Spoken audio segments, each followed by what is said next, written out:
ওম নমঃ শিবায়।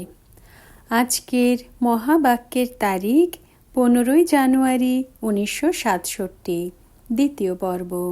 মায়া জিতই জগজ্জিৎ হতে পারে, উঁচু পদ পেতে পারে, পরিশ্রমী রয়েছে সমস্ত এতে।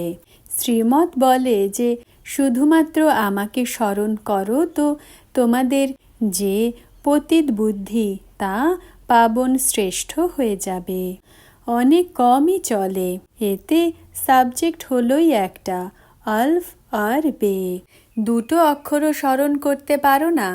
বাবা বলেন আলফকে স্মরণ করো, তাও নিজের দেহকে অন্যের দেহকে স্মরণ করতে থাকে। বাবা বলেন দেহকে দেখেও স্মরণ আমাকে করো। আত্মার এখন তৃতীয় নেত্র প্রাপ্ত হয়েছে আমাকে দেখার, বোঝার। ওই তৃতীয় নেত্র দ্বারা কাজ করো। ত্রিনেত্রী হয়েছ তো ত্রিকালদর্শীও হয়ে যাও। নলেজ ধারণ করা কোনো কঠিন কিছু নয়। অনেকই ভালো বোঝায়, কিন্তু যোগ একদম কম রয়েছে। দেহি অভিমানীও অনেক কম। একটু কথাতেই ক্রোধ রাগ এসে যায়, পড়তেই থাকে, ওঠে আবার পড়ে যায়। দেহ অভিমানী হলো মুখ্য, আবার অন্য বিকারেও লোভ মোহ আদিতেও ফেঁসে পড়ে। দেহেও মোহ হয়, তাই না? মাতাদের মোহ বেশি হয়। এখন বাবা মোহর থেকে ছাড়ান। তোমাদের অসীম জগতের বাবা মিলেছে, তাহলে বাদরের সাথে মোহ কেন রাখো? এই সময় চেহারা কথাবার্তাও বাদরের মতো হয়ে যায়। বাবা বলেন নষ্ট মোহ হও, নিরন্তর আমাকে স্মরণ করো। পাপের বোঝা মাথার ওপরে অনেক রয়েছে, তা কি করে নামবে? কিন্তু মায়া এমন যে স্মরণ করতে দেয় না, মুহূর্তে মুহূর্তে বুদ্ধিকে ঘুরিয়ে দেয়। কত চেষ্টা করে যে আমি মোস্ট বিলাভেড বাবার মহিমা করতে থাকি। ব্যাস, বাবা এখন তোমার কাছে চলে আসি, চলতে ফিরতে স্মরণ ভুলে যায়, অন্যদিকে বুদ্ধি চলে যায়। এই নাম্বার 1-এ যে যায় সেও তো পুরুষার্থী, তাই না? বাচ্চাদের বুদ্ধিতে এটা স্মরণ থাকা উচিত যে আমরা হলাম গডলি স্টুডেন্ট। গীতেও রয়েছে ভগবানুবাচ, তোমাদের রাজাদের রাজা বানাই। শুধুমাত্র শিবের পরিবর্তে কৃষ্ণের নাম দিয়ে দিয়েছে। বাস্তবে শিব বাবার জয়ন্তী তো সমস্ত দুনিয়ার পালন করা উচিত। শিব বাবা যিনি সবাইকে দুঃখের থেকে লিবারেট করে গাইড হয়ে নিয়ে যান, এ তো সবাই মানে যে তিনি হলেন লিবারেটর, গাইড। তিনি সবার পতিত পাবন বাবা, সবাইকে শান্তিধাম সুখধামে নিয়ে যান। তাঁর জয়ন্তী সমস্ত দুনিয়া কেন পালন করে না? ভারতবাসী জানে না, এই জন্যই ভারতের এই খারাপ গতি হয়েছে। খারাপ গতির থেকেই মৃত্যু হয়। তারা তো এমন বম্বস বানিয়েছে যে গ্যাস বের হবে আর সব শেষ। এও এদের বানাতেই হয়, বন্ধ হওয়া ইম্পসিবল। যা যা কল্প পূর্বে হয়েছিল তা সব এখন রিপিট হবে।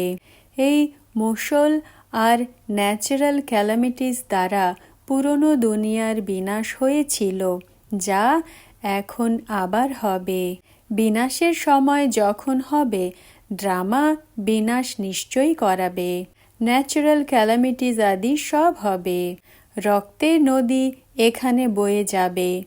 সিভিল ওয়ারে একে অপরকে মেরে ফেলে, খুব খারাপ অন্ত হয়। নিজেদের মধ্যে বনিবনা হয় না, গালিও দিতে থাকে। তোমাদের মধ্যেও খুব কমই জানে যে এই দুনিয়া এখন পরিবর্তন হচ্ছে। এখন আমরা সুখধামে যাই। সদা জ্ঞানের অতীন্দ্রিয় সুখে থাকা উচিত। যত স্মরণে থাকবে তত সুখ বাড়তে থাকবে। ছি ছি থেকে নষ্ট মোহ হতে থাকবে। বাবা শুধুমাত্র বলেন যে আলফকে স্মরণ করো তো বাদশাহী হলো তোমার। বাদশার যখন বাচ্চা হয় তো তখন সেও বাদশাহ হয়, তাই না? প্রিন্স হয়ে পরে মহারাজা নিশ্চয়ই হবে। তো বাবা বলেন যে আমাকে স্মরণ করতে থাকো আর চক্রকে স্মরণ করতে থাকো, তো মহারাজা হবে। এই জন্য গায়ন করা হয়েছে যে সেকেন্ডে জীবন মুক্তি, সেকেন্ডে বেগার টু প্রিন্স। তো শ্রীমতে খুব ভালোভাবে চলা উচিত, প্রতি কদমে রায় নেওয়া উচিত, ট্রাস্টি হতে হবে।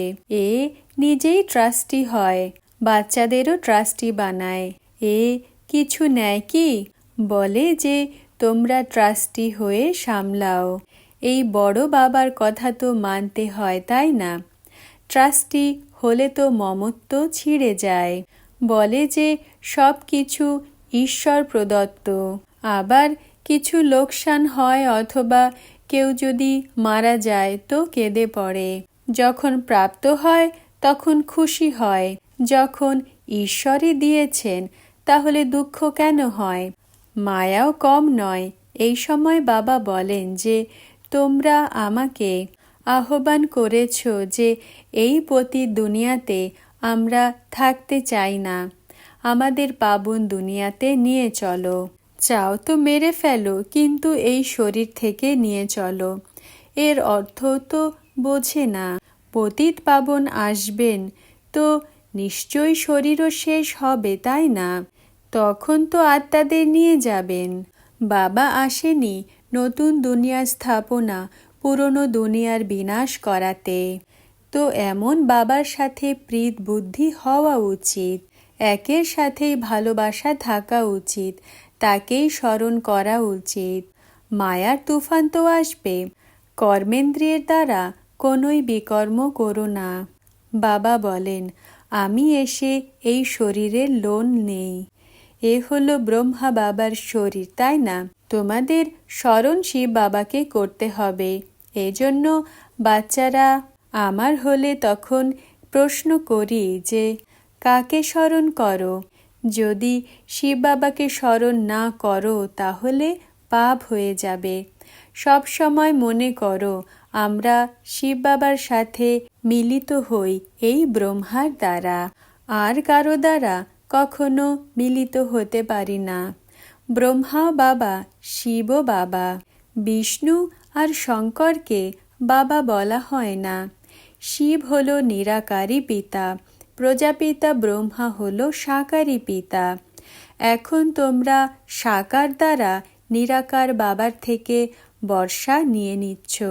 ঠাকুর দাদার বর্ষা বাবার দ্বারা আমরা পেয়ে থাকি। দাদা হলেন নিরাকার, বাবা হলো সাকার। এ হলো ওয়ান্ডারফুল নতুন কথা, তাই না? কত ভালো ভালো কথা বোঝানো হয়। খুশি থাকা উচিত। বাবা আমাদের, আমরা আত্মাদেরকে পাবন বানান, নলেজও দান করেন। Knowledge is source of income বলা হয়। আচ্ছা, ওম নমঃ শিবায়। আজকের বরদান, শক্তিশালী ভব। ব্যাখ্যা: এই নতুন বছরে কোনো কথা সামনে আসলে ড্রামার খেল মনে করো। খুব ভালো আর ভালোই হবে। খুব ভালো করতে করতে তোমরাও খুব ভালো হয়ে যাবে। আর ড্রামার প্রত্যেকটা সিনও ভালো হয়ে যাবে, কারণ তোমাদের ভালো হওয়ার ভাইব্রেশন যেমনই সিন হোক না কেন নেগেটিভকে পজিটিভে বদলে দেবে। এত শক্তি তোমরা বাচ্চাদের মধ্যে রয়েছে, শুধুমাত্র সঠিক সময়ে ইউজ করো তো খুব ভালো ভালো অনুভব হবে। ওম নমঃ শিবায়।